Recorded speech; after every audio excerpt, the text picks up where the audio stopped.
iniciar a entrevista com o comunicador Alan Santana, criador do projeto Fala Minha Gente.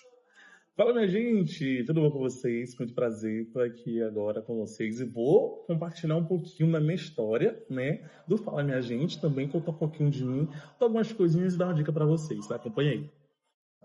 Alan, para começar, como você descreve sua trajetória na comunicação desde o ingresso na Unifax até hoje?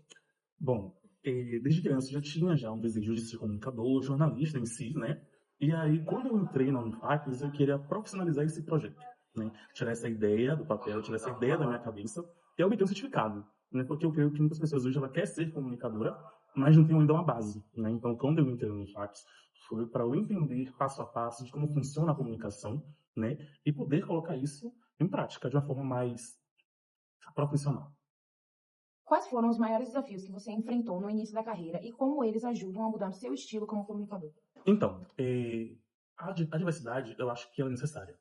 Porque quando ela surge, ela consegue moldar, a gente consegue mudar, perdão, se estamos no caminho certo ou no caminho errado, né? Então, ela serve para nos amadurecer, ela serve para colocar um peso, sabe? Tipo, poxa, se surgir uma dificuldade neste momento, como é que eu vou trabalhar com isso? Como é que a comunicação vai trabalhar dessa forma? Como é que eu vou trabalhar em cima disso? Será que eu melhoro? Será que eu abro mão? E quando eu recebi essas dificuldades, eu pensei assim, eu falei, poxa, peraí, eu preciso pegar isso e transformar em um novo projeto. Que foi o que eu fiz até me tornar repórter. Agora falando sobre Fala Minha Gente, que é o seu primeiro projeto, o que motivou a criação desse projeto e como ele evoluiu desde sua concepção inicial? Bom, Fala Minha Gente, para quem não sabe, é um bordão que eu criei quando eu era repórter de um portal de comunicação em Salvador. E geralmente alguns jornalistas, eles criam uma fala que pega na comunidade, né? Então o pessoal já pega ali, poxa, ele fala isso, é engraçado. E eu falo, minha gente, eu comecei a usar nas minhas reportagens, né? E aí pegou. Eu comecei a usar também nos meus stories, quando eu falava com o meu público, nas redes sociais. Fala minha gente, e aí pegou. E devido à proporção que o Fala Minha Gente tomou, eu optei por criar um outro perfil de comunicação com esse nome, o Fala Minha Gente, que é onde eu consigo ser mais eu, né? Dar um pouco mais de mim no projeto, detalhar um pouco mais algumas coisas. E é sobre, entendeu? Como você enxerga o papel das redes sociais, especialmente o Instagram, que é o que mais você utiliza, na disseminação de notícias para o público baiano? Rapaz, quando você fala em rede social, o Instagram hoje em dia se tornou um fenômeno, né, para muitas pessoas. E hoje eu uso o Instagram para vários quesitos. Em relação a notícias, é onde o público está. Por exemplo, eu aqui agora posso pegar o meu celular e abrir o Instagram aqui rapidamente e ver meu número de perfis, várias notícias de formas diferentes, né, inclusive fake news. Então, hoje em dia, o Instagram é uma forma de levar notícia para o público, né? Porque é o que está na mão da pessoa. O dia a dia das pessoas estão ali. Nós que trabalhamos com a comunicação, a gente precisa disso, né? Então hoje o Instagram é uma rede social muito atrativa, aonde qualquer pessoa pode pegar, simplesmente gravar um vídeo de uma situação que foi feita ali na hora, publicar e pronto. Virou notório, virou algo que todo mundo pode ver, ficar ciente, e até mesmo na linguagem baiana, né? Recentemente você anunciou que vai levar o projeto para as ruas, entrevistando as pessoas e entrando em contato direto com o público. O que inspirou essa expansão e o que você espera alcançar com essa nova fase?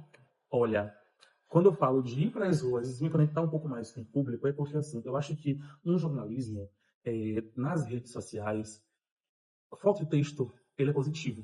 Mas eu acho que precisa ter aquele contato do jornalista com o povo, né? Do repórter com o povo, do apresentador com o povo, do radialista com o povo.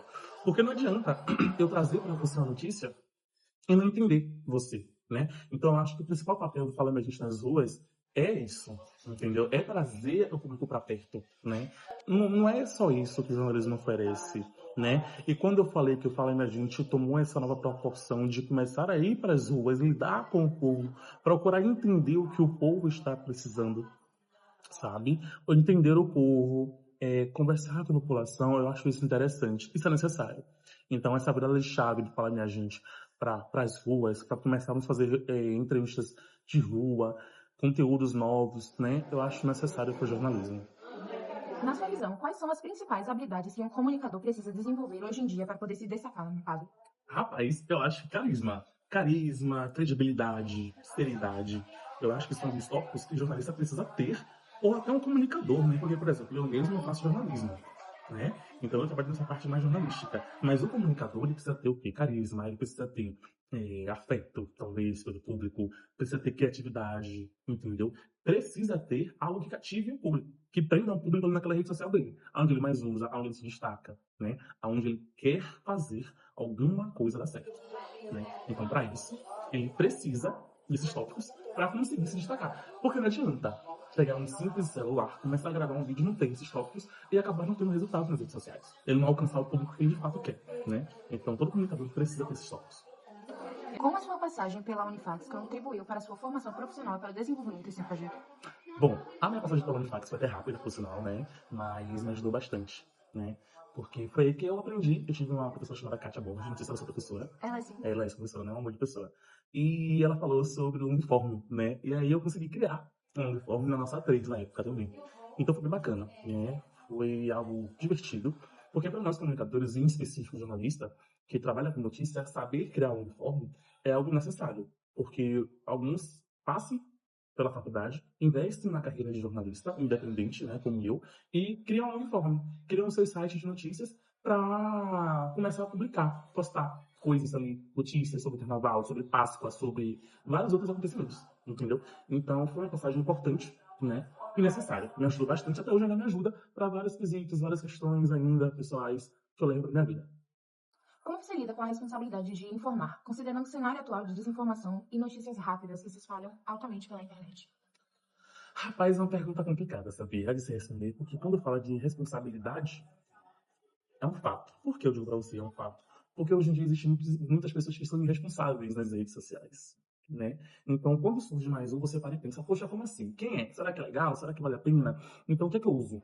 Eu, antes de publicar qualquer tipo de matéria, né? Eu tenho para mim alguns sites, pode falar nos nomes, não sei se pode, mas eu sigo muito o BNews, né? Eu acompanho muito o TapTap, no GCS Metac, eu acompanho alguns portais também de comunicação, eu fico averiguando notícias. E dependendo da notícia, eu até vou um pouco mais a fundo, eu procuro saber se a vítima, no caso, a pessoa que está sendo dita ali, postou algo em relação, para apurar mesmo o fato, né? Eu acompanho ali, eu vou olhar, eu vou procurar entender, de fato, se o que aquela matéria, o que aquele Instagram está postando é realmente verídico, entendeu? Porque é muito rápido, você postou ali, puf, rapidão, já sai. Você poderia dizer que esses sites que você acessa, essas páginas que você acessa, são suas inspirações para você criar seus conteúdos?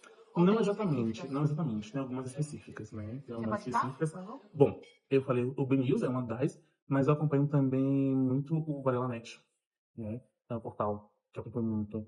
Tem o Nordeste do Sul também que eu acompanho muito, né? Tem vários fatores, né, que eu acompanho.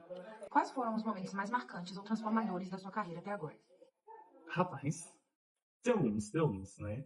Em janeiro eu tive a oportunidade de entrevistar Marcos Mion em Salvador, onde foi lançar o filme dele, o MMA, Meu Melhor Amigo, né? Onde na época eu era repórter de qualquer comunicação e fui escalado para fazer, né? Então foi para mim ali, nunca imaginei entrevistar um global na minha vida. Sonhava por aquilo, sonhava, mas não tão cedo como aconteceu, né? E também participar do Negritudes Globo, né? Foi um evento bacana, que eu estive ali presente também, fazendo reportagem, estava ali como repórter também com a minha equipe, que eu tinha na época, através de um outro portal de comunicação, né? Então foi bacana. Foram dois eventos que eu gostei de estar presente. Pretendo voltar no próximo ano, né, para eles. E é isso. Por fim, que conselho você daria para estudantes de comunicação, especialmente os que também sonham em criar projetos autorais? O conselho que eu dou para você, que está pensando em começar no ramo de jornalismo ou qualquer outro ramo de comunicação, é que tem uma base. Tem uma base. Tem os três tópicos que eu falei anteriormente. Entendeu? Cative o público. Faça algo que de fato prenda. Crie conteúdos que prendam, né, os seus seguidores e você depois ali vale a pena acompanhar, aquela pessoa vale a pena ali seguir, compartilhar os conteúdos, né? E a dica que eu dou pra vocês também é que mantenham um foco, né? Nem tudo vai ser viral, infelizmente. Nem tudo vai ter um alcance significativo, né? Mas insistam, porque isso às vezes frustra, né? Você cria ali um conteúdo e você posta achando que vai ter um alcance significativo enorme, mas às vezes não é aquilo que você almejou, que você sonhou, que você pensou que fosse alcançar, mas isso não é o fim, né? Então acho que o foco, o objetivo, o alvo é necessário. E uma dica que eu dou para vocês é essa: permaneçam, criem, invistam, né? Porque também é um trabalho muito importante, porque você precisa investir em você, né? E você investir na sua imagem, nos seus conteúdos e prender o público. Eu acho que isso é o mais importante. Bom, as perguntas finalizaram por aqui. Eu gostaria de te agradecer. Dizer que você é uma inspiração e que é muito cativante ver que um aluno que já foi da Unifax, que é onde eu estou estudando atualmente, tá com uma carreira formada, um projeto tão interessante e que pode inspirar outros jovens como eu, que também sou estudante de jornalismo e também tenho um sonho de construir a carreira futuramente. Gostaria de agradecer mais uma vez e você pode dizer algumas palavras se quiser. Eu sou grato, né? Eu tô aqui. Obrigado pelo convite, né? Poder compartilhar um pouquinho da minha história, né, para vocês. Poder ajudar na atriz, que eu sei que é muito importante, né? E eu tô aqui pra isso. Se vocês precisarem, ajuda, aproveita e já segue aqui, @fala minha gente, pelo amor de Deus, não é necessário botar o balão depois. E é isso. O que vocês precisarem, eu tô aqui. Não pode contar comigo para as suas futuras.